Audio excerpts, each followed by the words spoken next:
নমস্কার প্রিয় দর্শকবৃন্দ, আজকের এই ভিডিওটিতে আমি আলোচনা করব বৃশ্চিক রাশি তথা বৃশ্চিক লগ্নের জাতক এবং জাতিকাদের 2026 সালের জানুয়ারি মাসের 5 থেকে 15 তারিখ পর্যন্ত সময়কাল কেমন কাটবে, আপনাদের জীবনে কি কি পরিবর্তন আসবে, কি কি সম্ভাবনা নিয়ে আসবে এবং কোন ক্ষেত্রে লাভবান হবেন, কোন ক্ষেত্রে সতর্কতা হয়ে চলবেন এবং কোথায় বিপদের সম্ভাবনা রয়েছে, সমস্ত মূল্যবান এবং গুরুত্বপূর্ণ তথ্য জানাবো আজকের এই ভিডিওটিতে।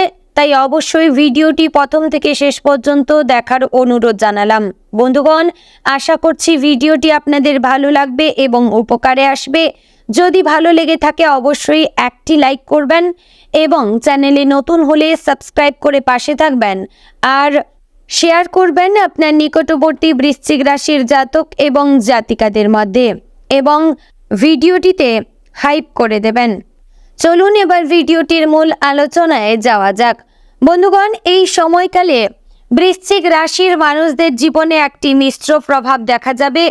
গ্রহের অবস্থান অনুযায়ী আপনার জীবনে কিছু ইতিবাচক এবং কিছু চ্যালেঞ্জিং পরিস্থিতি তৈরি হতে পারে, তবে আপনার স্বাভাবিক দৃঢ়তা এবং সংকল্পবদ্ধতা আপনাকে যে কোনো পরিস্থিতি মোকাবিলা করতে সাহায্য করবে। এই সময় আপনার অন্তর্দৃষ্টি বেশ প্রখর থাকবে, যা আপনাকে সঠিক সিদ্ধান্ত নিতে সহায়তা করবে। জানুয়ারির প্রথম সপ্তাহে আপনি নতুন বছরের উৎসাহ এবং শক্তি অনুভব করবেন। আপনার মনে নতুন পরিকল্পনা এবং স্বপ্ন জাগ্রত হবে, তবে এই সময়ে তাড়াহুড়ো করে কোনো বড় সিদ্ধান্ত না নেওয়াই ভালো। ধীরে ধীরে এবং সাবধানে এগিয়ে যান। এবার প্রথমে জানবো আপনাদের কর্মজীবন, পেশাগত দিক কেমন যাবে। কর্মক্ষেত্রে এই সময়টি বৃশ্চিক রাশির জাতক জাতিকাদের জন্য বেশ গুরুত্বপূর্ণ হতে চলেছে। 5 থেকে 8 তারিখের মধ্যে আপনার কাজের চাপ বেড়ে যেতে পারে। অফিসে নতুন প্রজেক্ট বা দায়িত্ব আসতে পারে, যা আপনার দক্ষতা পরীক্ষা করবে। এই সময়ে আপনার ঊর্ধ্বতন কর্মকর্তাদের দৃষ্টি আপনার উপর থাকবে, তাই কাজে সম্পূর্ণ মনোযোগ দিন। 9 থেকে 12 তারিখের মধ্যে আপনার কর্মক্ষেত্রে কিছু ইতিবাচক পরিবর্তন আসতে পারে। আপনার কাজের স্বীকৃতি মিলতে পারে, বসের কাছ থেকে প্রশংসা পেতে পারেন। যারা চাকরি খুঁজছেন তাদের জন্য এই সময়টা বেশ ভালো। নতুন সুযোগ আসতে পারে, তবে সেগুলো সাবধানে যাচাই করে নেবেন। ব্যবসায়ীদের জন্য এই সময়ে সতর্কতা প্রয়োজন। নতুন বিনিয়োগে তাড়াহুড়ো করবেন না। পুরনো ক্লায়েন্ট এবং সম্পর্কগুলি মজবুত করার দিকে মনোযোগ দেবেন। 13 থেকে 15 তারিখের মধ্যে ব্যবসায়িক আলোচনা সফল হতে পারে। নতুন চুক্তি বা পার্টনারশিপের সম্ভাবনা দেখা দিতে পারে।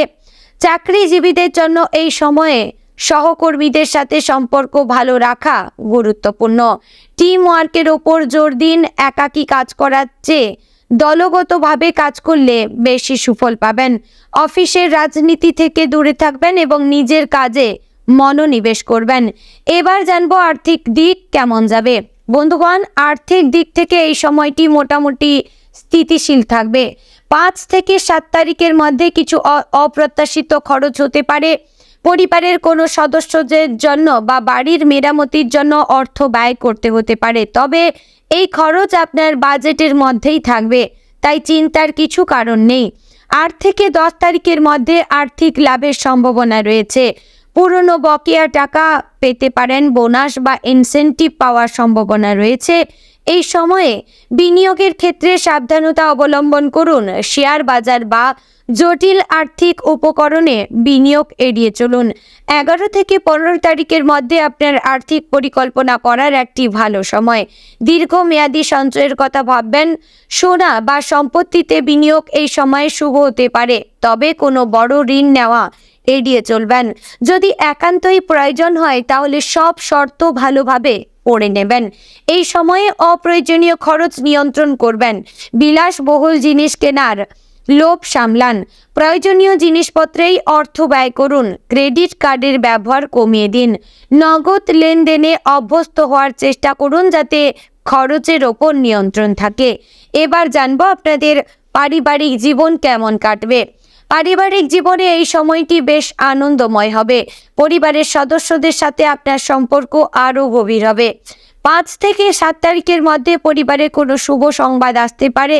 কারো বিয়ে, নতুন চাকরি বা অন্য কোনো খুশির খবর পেতে পারেন। 8 থেকে 10 তারিখের মধ্যে পরিবারের বয়স্ক সদস্যদের স্বাস্থ্যের দিকে নজর দেবেন, তাদের সাথে সময় কাটাবেন এবং তাদের প্রয়োজনের প্রতি যত্নশীল থাকুন। পরিবারে ছোট ছোট মতানৈক্য হতে পারে, কিন্তু ধৈর্য এবং বোঝাপড়ার সাথে সেগুলি সমাধান করুন।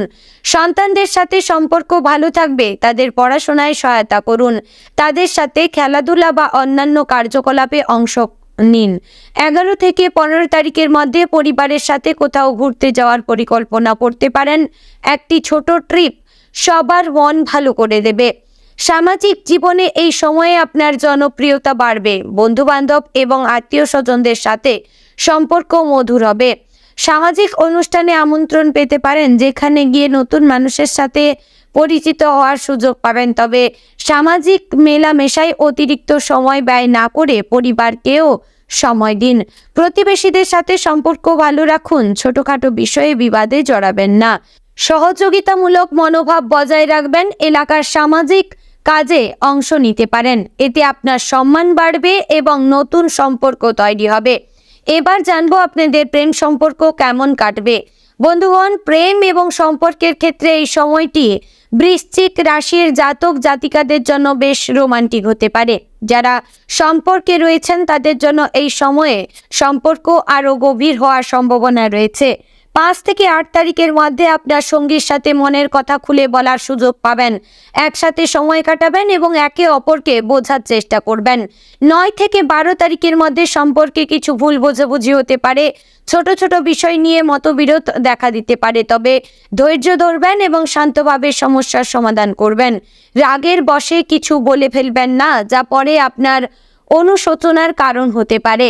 যারা অবিবাহিত এবং প্রেমের সম্পর্ক খুঁজছেন তাদের জন্য এই সময়টা ভালো। 11 থেকে 15 তারিখের মধ্যে নতুন কারোর সাথে পরিচয় হতে পারে। সামাজিক অনুষ্ঠান বা কর্মক্ষেত্রে বিশেষ কারো প্রতি আকর্ষণ অনুভব করতে পারেন, তবে তাড়াহুড়ো করবেন না। ধীরে ধীরে সম্পর্ক গড়ে তোলার চেষ্টা করবেন। বিবাহিত দম্পতিদের জন্য এই সময়ে পারস্পরিক বোঝাপড়া বৃদ্ধি পাবে। একসাথে সিনেমা দেখা, রেস্তোরাঁয় খাওয়া বা অন্য কোনো বিনোদনমূলক কাজ করবেন, এতে সম্পর্কে নতুন প্রাণ সঞ্চার হবে। সঙ্গীর ইচ্ছার প্রতি সম্মান দেখান এবং তাদের মতামতকে গুরুত্ব দেবেন। দীর্ঘদিনের সম্পর্কে যারা রয়েছেন তারা বিয়ের কথা ভাবতে পারেন। পরিবারের সাথে এই বিষয়ে আলোচনা করার উপযুক্ত সময় এটি, তবে যে কোনো বড় সিদ্ধান্ত নেওয়ার আগে সব দিক ভালোভাবে বিবেচনা করবেন। এবার জানবো আপনাদের স্বাস্থ্যগত দিক কেমন যাবে। বন্ধুগণ, স্বাস্থ্যের দিক থেকে এই সময়ে কিছু সাবধানতা অবলম্বন করা প্রয়োজন। 5 থেকে 7 তারিখের মধ্যে ছোটখাটো স্বাস্থ্য সমস্যা দেখা দিতে পারে। সর্দি, কাশি বা জ্বর হতে পারে। আবহাওয়ার পরিবর্তনের কারণে এগুলি হওয়া স্বাভাবিক, তবে অবহেলা করবেন না। প্রয়োজনে চিকিৎসকের পরামর্শ নিন। 8 থেকে 10 তারিখের মধ্যে পাচনতন্ত্রের সমস্যা হতে পারে। খাবারের ব্যাপারে সাবধান থাকবেন, বাইরের খাবার এড়িয়ে চলবেন। ঘরের তৈরি স্বাস্থ্যকর খাবার খান, পর্যাপ্ত জল পান করুন। ভাজা, পোড়া এবং মশলাদার খাবার কম খাওয়ার চেষ্টা করবেন। 11 থেকে 15 তারিখের মধ্যে মানসিক স্বাস্থ্যের দিকে নজর দেবেন। কাজের চাপ এবং দায়িত্বের কারণে মানসিক চাপ অনুভব করতে পারেন। মেডিটেশন বা যোগব্যায়াম করুন, এতে মন শান্ত হবে এবং মানসিক প্রশান্তি পাবেন। পর্যাপ্ত ঘুম নিশ্চিত করবেন, প্রতিদিন কমপক্ষে 7 থেকে 8 ঘন্টা ঘুমানোর চেষ্টা করবেন এবং মোবাইল বা কম্পিউটার জাতীয় জিনিস থেকে আপনারা এড়িয়ে যাওয়ার চেষ্টা করবেন। যতটা সম্ভব কাজ করার বাদে আপনারা অন্য সময়ে এই সব দিকে এড়িয়ে চলার চেষ্টা করবেন, নতুবা আপনার চোখ এবং আপনার মস্তিষ্কের বিশাল বড় ক্ষতি হয়ে যেতে পারে। ধূমপান এবং অ্যালকোহলের থেকে দূরে থাকবেন, এগুলি স্বাস্থ্যের প্রতি ক্ষতিকর। স্বাস্থ্যকর জীবনযাপন করুন এবং ইতিবাচক চিন্তা করুন। মানসিক চাপ কমাতে বন্ধু বান্ধব এবং পরিবারের সাথে আপনারা সময় কাটান এবং অবশ্যই পর্যাপ্ত জল পান করবেন। সারাদিনে অন্তত 3 লিটার আপনারা মেপে জল পান করার চেষ্টা করবেন। এবার জানবো আপনাদের শিক্ষাগত দিক কেমন যাবে। শিক্ষার্থীদের জন্য এই সময়টি বেশ ভালো। 5 থেকে 8 তারিখের মধ্যে পড়াশোনায় মনোযোগ বাড়বে, নতুন বিষয় বুঝতে সুবিধা হবে আপনাদের। শিক্ষকদের কাছ থেকে ভালো সহযোগিতা পাবেন, ক্লাসে নিয়মিত উপস্থিত থাকবেন এবং সব বিষয় ভালোভাবে বোঝার চেষ্টা করবেন। 9 থেকে 12 তারিখের মধ্যে পরীক্ষার প্রস্তুতিতে জোর দেবেন। যারা প্রতিযোগিতামূলক পরীক্ষার প্রস্তুতি নিচ্ছেন তারা এই সময় বেশি মনোযোগী হয়ে উঠবেন। প্রতিদিন একটি নির্দিষ্ট সময়সূচি মেনে পড়াশোনা করবেন, গ্রুপ স্টাডি করতে পারেন, এতে বিষয়গুলি ভালোভাবে বুঝতে পারবেন। 13 থেকে 15 তারিখের মধ্যে নতুন কোনো দক্ষতা শেখার আগ্রহ তৈরি হবে। অনলাইন কোর্স বা ওয়ার্কশপে অংশগ্রহণ নিতে পারেন। বিদেশে পড়াশোনার সুযোগ খুঁজছেন যারা, তাদের জন্য এই সময় ভালো খবর আসতে পারে। স্কলারশিপ বা ভর্তি সংক্রান্ত তথ্য পেতে পারেন। বন্ধুগণ, আপনারা যারা শেয়ার মার্কেট কিংবা কোনো মিউচুয়াল ফান্ডে আপনারা টাকা ইনভেস্ট করতে চাইছেন কিংবা আপনারা পরিকল্পনা করেছেন, অবশ্যই 5 বার 10 বার ভেবে চিনতে তারপরেই আপনারা পরিকল্পনা করবেন কিংবা ইনভেস্ট করবেন। নতুবা বিভিন্ন বিপদের সম্ভাবনা রয়েছে, ক্ষতির সম্ভাবনা রয়েছে। এবং বন্ধুগণ, এই সময় লাভের দিক হচ্ছে অতীতে কোনো জমানো টাকা আপনারা এই সময় পেতে পারবেন, যাতে কিন্তু আপনার আর্থিক ঘাটতি অনেকটাই পূর্ণ হবে। এবং আপনারা যারা অনেক দিন ধরে বিভিন্ন চাকরির পরীক্ষা দিচ্ছেন, অবশ্যই তারা এবার কোনো একটি চাকরি পাওয়ার সম্ভাবনা রয়েছে। তো বন্ধুগণ, আরও যদি কিছু বিশেষ তথ্য আপনাদের জানার থাকে অবশ্যই কমেন্ট করে জানাবেন। এবং প্রত্যহ সকালে অর্থাৎ ব্রহ্ম মুহূর্তে উঠে অবশ্যই ওম নমঃ শিবায় মন্ত্রটি জপ করবেন, 108 বার মেডিটেশন করবেন, এতে আপনার মধ্যে পজিটিভিটি বাড়বে। তো বন্ধুগণ, আশা করছি ভিডিওটি ভালো লাগলো, উপকারে আসলো। যদি ভালো লেগে থাকে অবশ্যই লাইক কমেন্ট শেয়ার করবেন, চ্যানেলে নতুন হলে সাবস্ক্রাইব করবেন, আর ভিডিওটি ভালো লাগলে অবশ্যই হাইপ করে দেবেন।